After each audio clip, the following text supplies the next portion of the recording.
Hi everybody, it's Sandy here and it's time for the full moon rose reading for the blue moon at the end of March 2018. And I think this time is absolutely amazing. Hi Viv, hello, good morning. So here we are in the Rosie Temple here in Hampshire in the UK, and it's Saturday morning and it's been the morning of the full moon, and so many people are finding the intensity of this time, experiencing all sorts of interesting sleep and bodily symptoms of this upshift in the frequency that we are experiencing, on the whole planet at this point. This is an amazing time in the activation of this raising of the frequency, and those of us that have been working steadily in the light realms, in this field of evolution, have been reframing our diet, the vibration of the foods that we're eating, and the vibration of the spaces that we have that create the temple space from this inner template of who we are and what we've come to bring. So these are powerful and amazing times.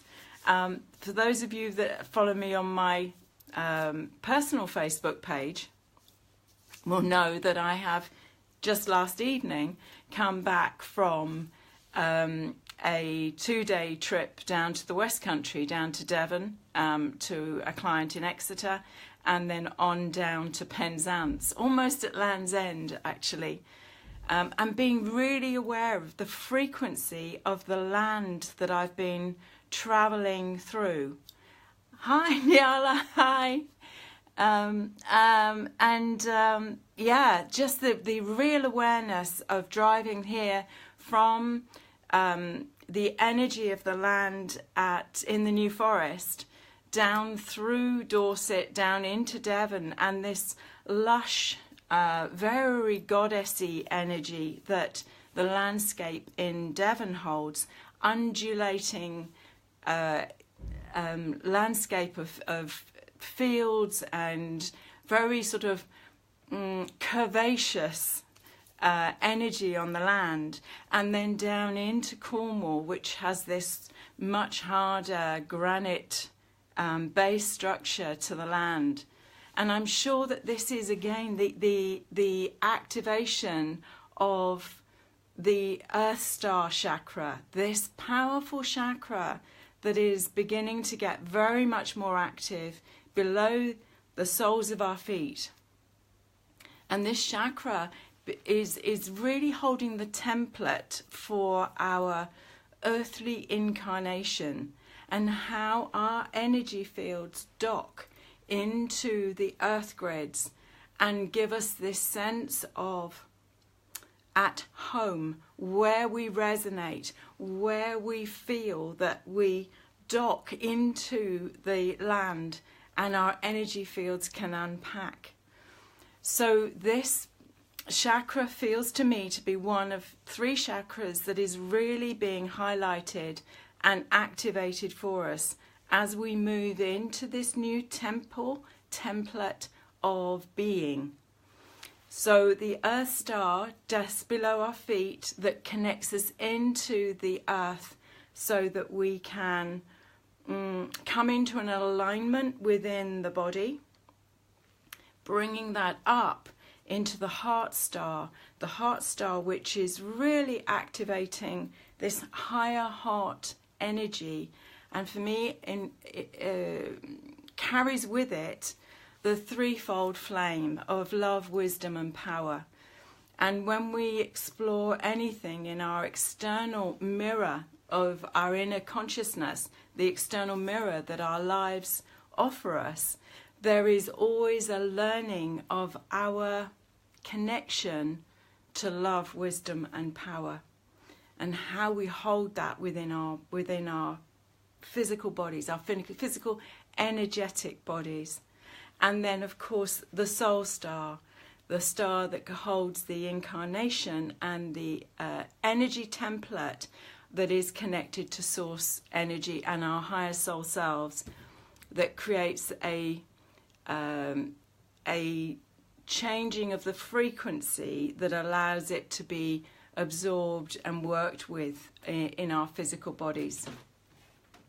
So this is a time of reframing. This is a time when we have the opportunity, if you look at it from the Christic tradition, you know, Easter is the time of death and rebirth. So this is a very powerful portal that we are working our way through. And many of us have had a process of releasing and letting go that is really activated at another level in the first few months of this year. There is a calling to release all that is no longer in resonance with the deepest calling of our hearts, the deepest calling of our process here. And for many of us, we've had the experience of loved ones leaving. As many of you know, my ex-husband passed away on the 2nd of February, which caused a real shift in my own internal sense of journey. He was my buddy alongside me for 42 years.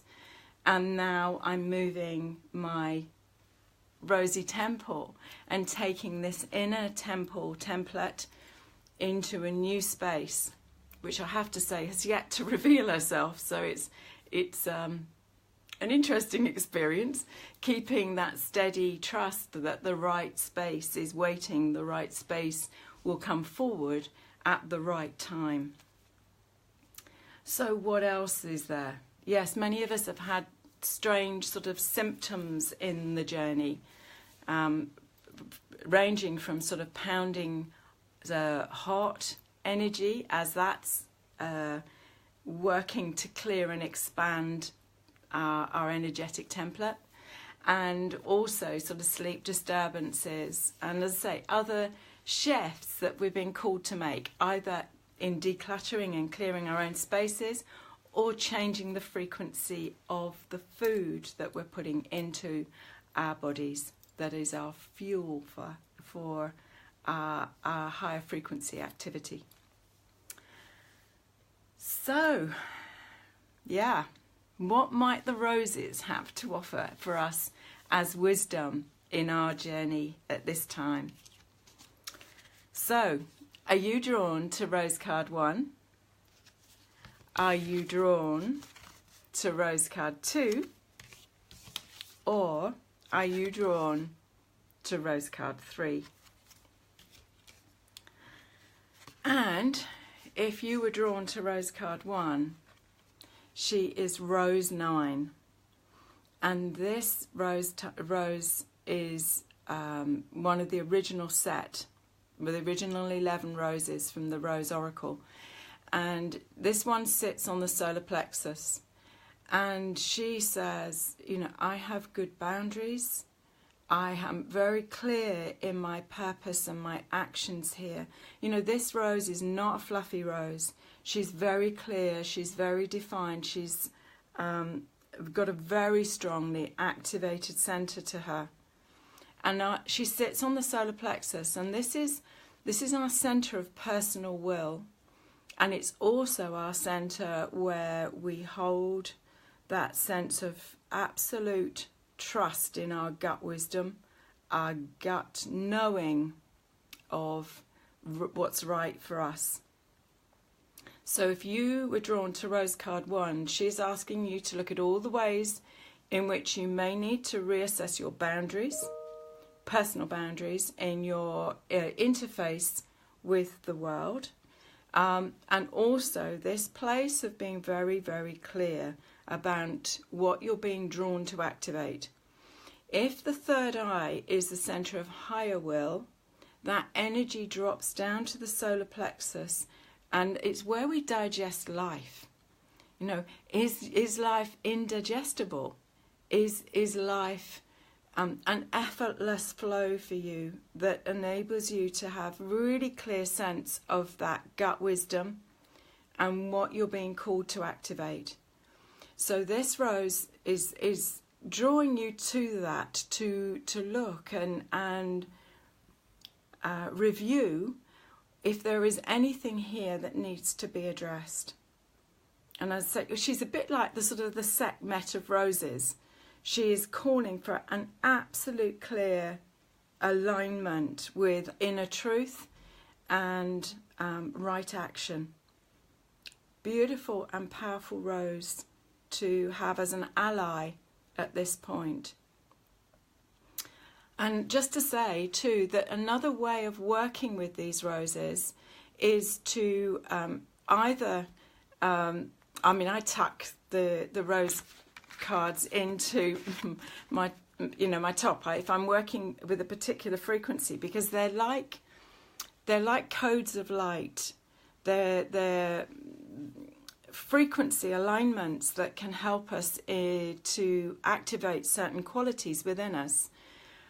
But also the other way that you can work with this is to put a glass of water actually on the rose herself, on the rose card, and allow the energy of the rose to activate in the water, and then to drink the water, because it will then move through the body at a cellular level, creating that movement to upshift the frequency and to let go of anything that is held around this that is not love. Because these are just pure love codes, and they will illuminate for us anything that we're still holding that is not that. So they're powerful activators and allies in this journey to be in that highest frequency that we can at this time. So if you were drawn to Rose card 2, she is Rose 1.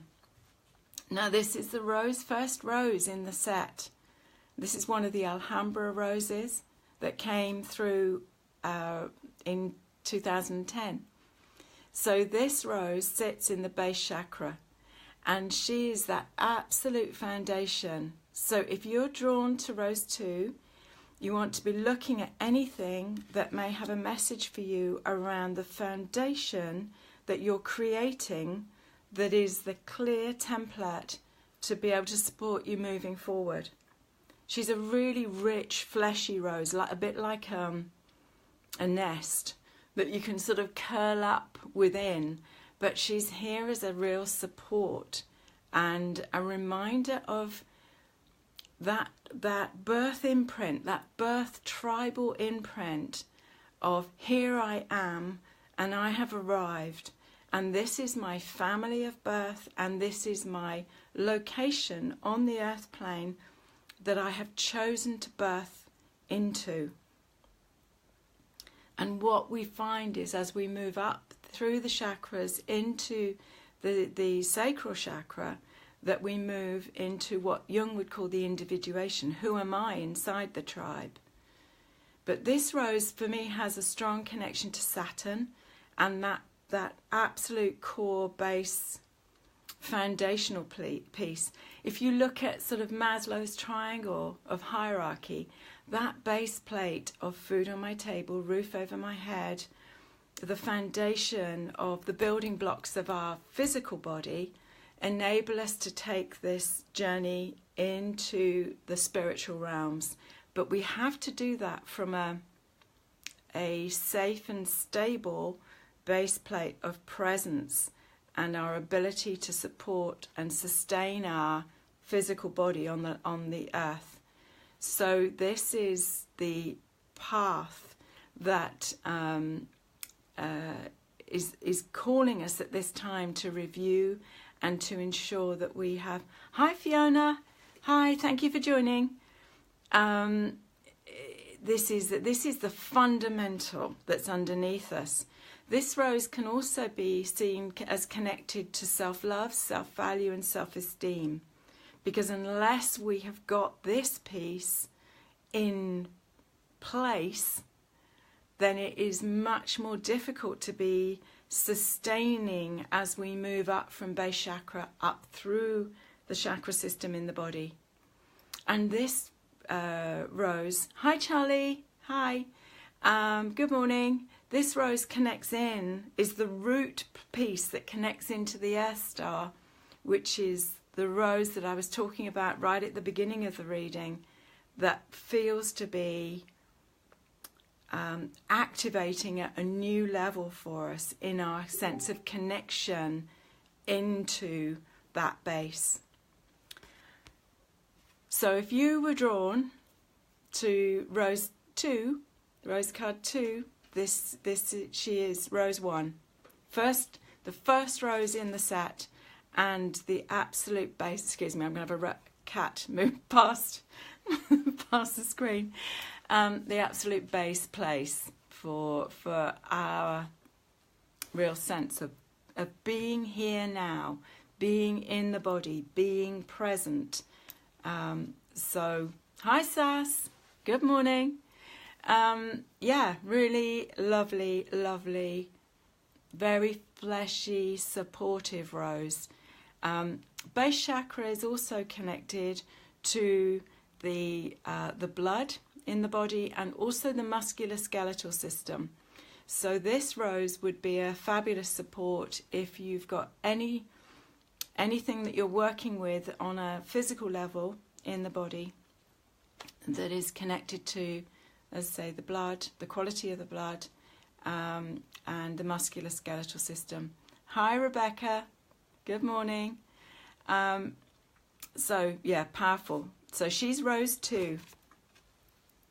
I've now got 2 cats in here calling for attention. So interesting distraction.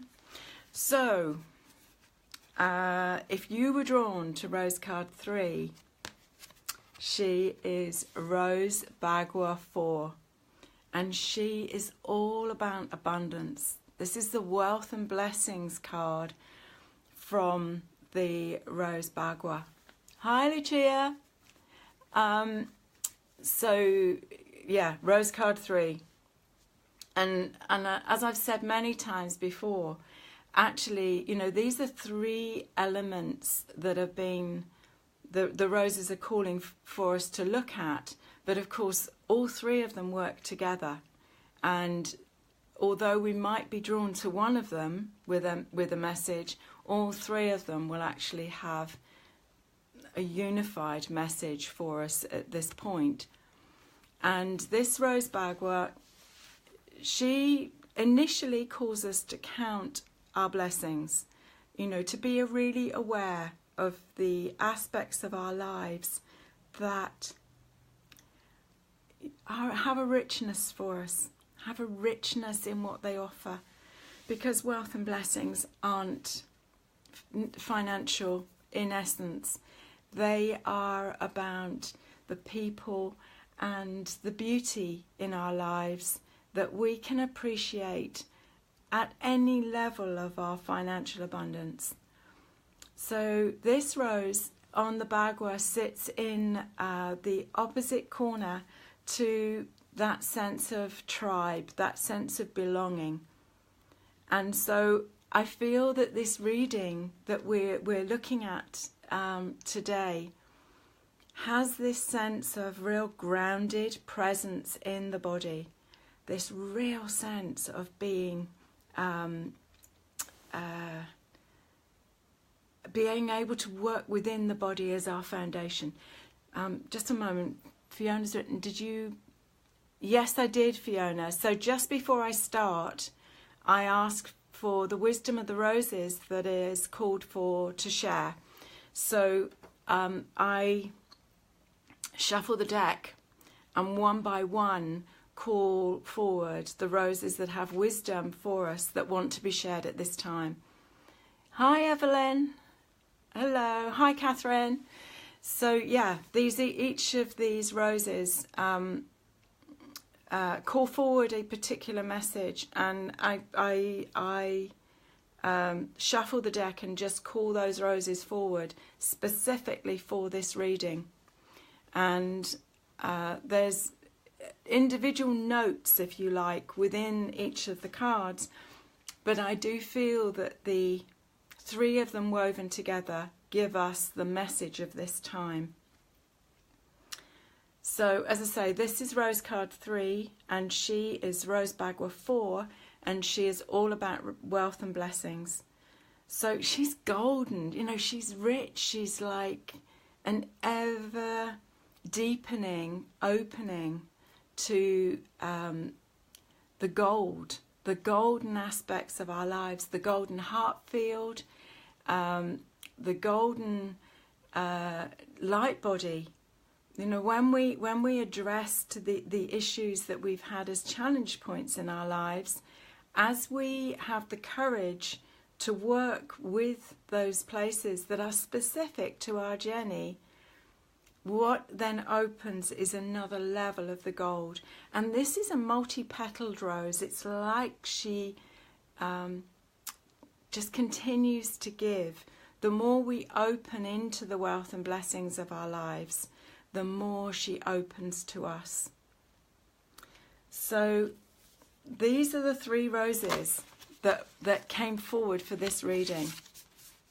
Rose card 1 is Rose 9, sits on the solar plexus, is calling us to look at boundaries, looking at the absolute clarity of our actions. So when we get inspiration that comes in through the higher chakras and then drops to the solar plexus, this rose is calling us to be trusting of our gut wisdom, to be aware of our ability to digest life, to be able to digest what's coming up for us in our unique journey, and that everything, there's no happenstance, everything and everyone around us has a message and a guidance for us that can be a helpful ally in our own purification and our own alignment to the truth of our unique journey. Those pieces that we came to clear, those pieces that we came to polish the diamond of our soul evolutionary pathway. So if we've got this journey through our lives of being present, and we need this physical body, we need this beautiful body that is the substance of the earth, that is imbued with our soul and our spirit.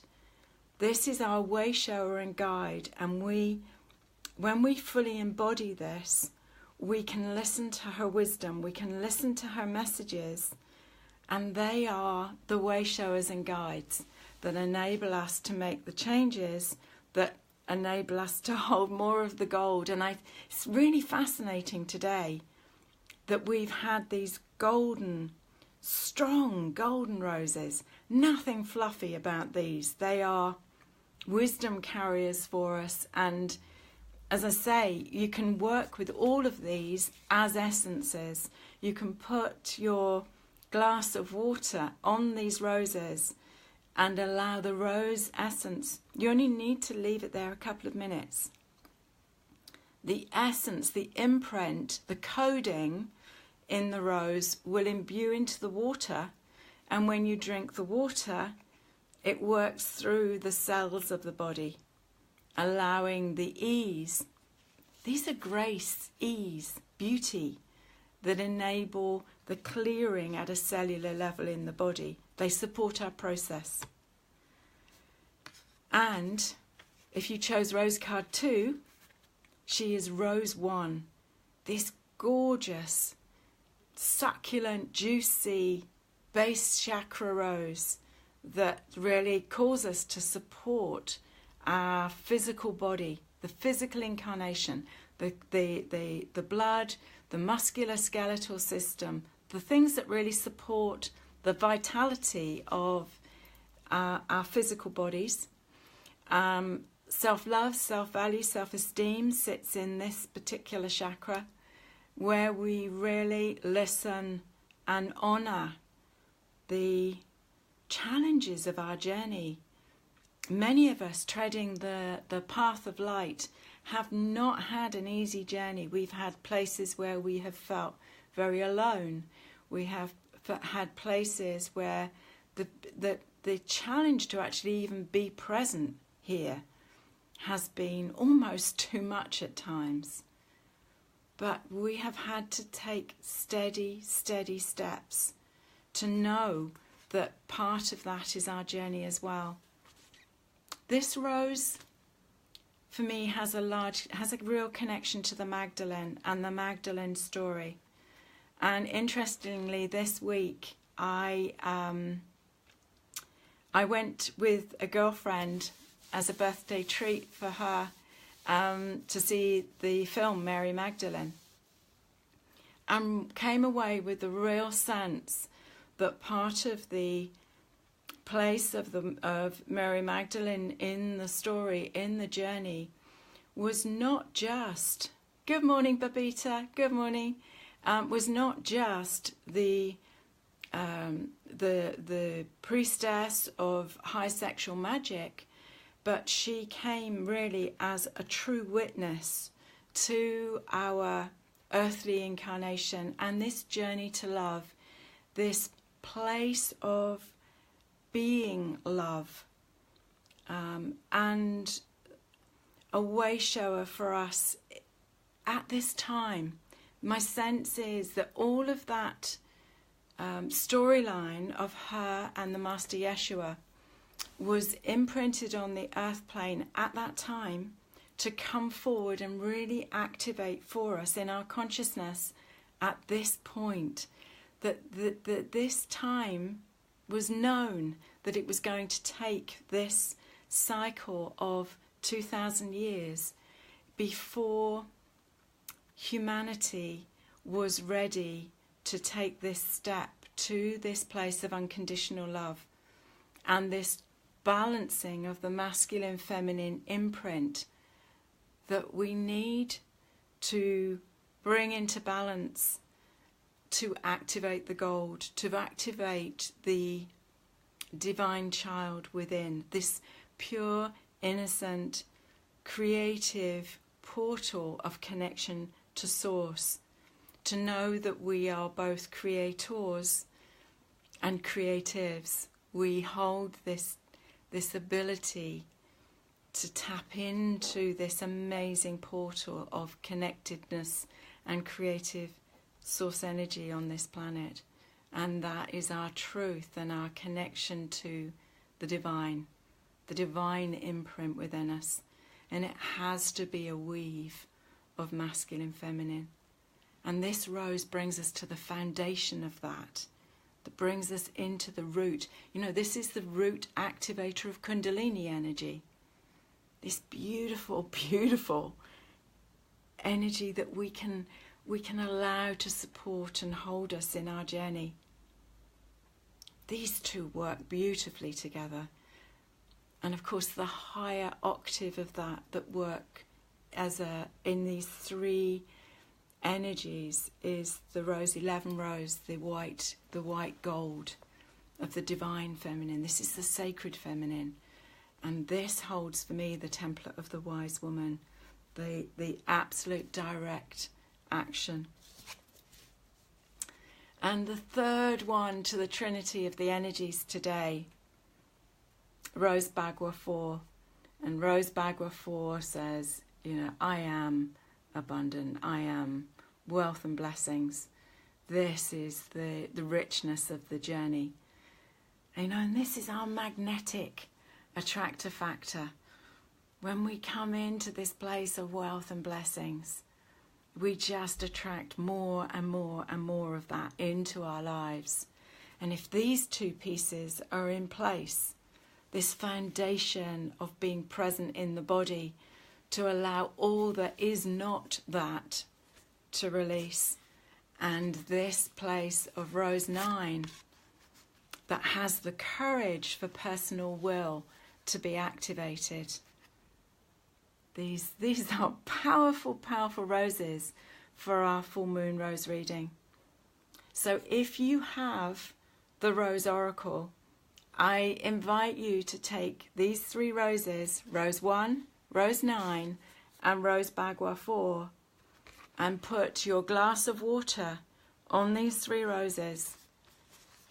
Allow the energies to imbue and to drink the essence of this foundation of abundance that can take us forward from this full moon into this new template of being.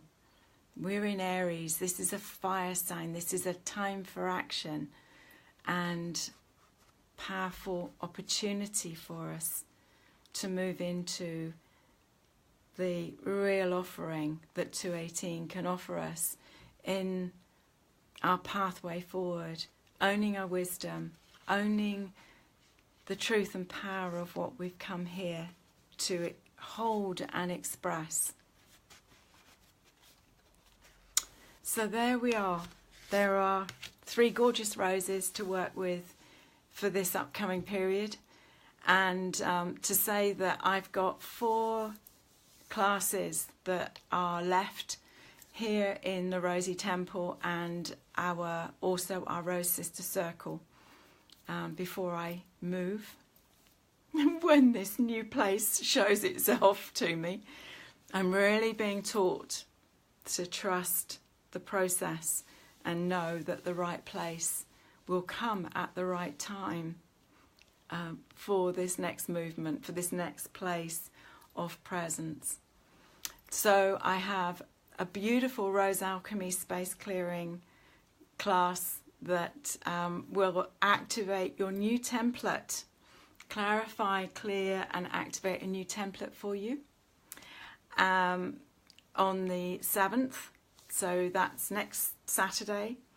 Next Sunday, I have a beautiful new program called the Inner Feng Shui of Love, which ideally you need to have worked with the roses a little to understand how we're working with these in setting a new template for the rest of the year. And then I've got a Rose 1 class, so anybody that has the Rose cards and would really love to be able to work with them at a deeper level. I have a Rose 1 class and a Rose 2 class back to back on the 14th and 15th, which is just a weekend of immersion into the Rose frequencies. Rose 1 works as a self-healing grid, a chakra healing grid on the body, working in the mental, physical and emotional realms, and activating the staff of life. Actually, I'm being given a new frequency coding of working with this. And Rose 2, which activates the balancing of the right and left hemispheres of the brain, masculine, feminine coding in the body, and activating the golden flame. So if you feel drawn to come and join me, all the details are on the website rosealchemy.com, and I shall look forward to joining you next time. So wishing you a really, really happy Easter and much love and rosy blessings from myself and the Rosie Temple. Bye-bye for now. Bye-bye.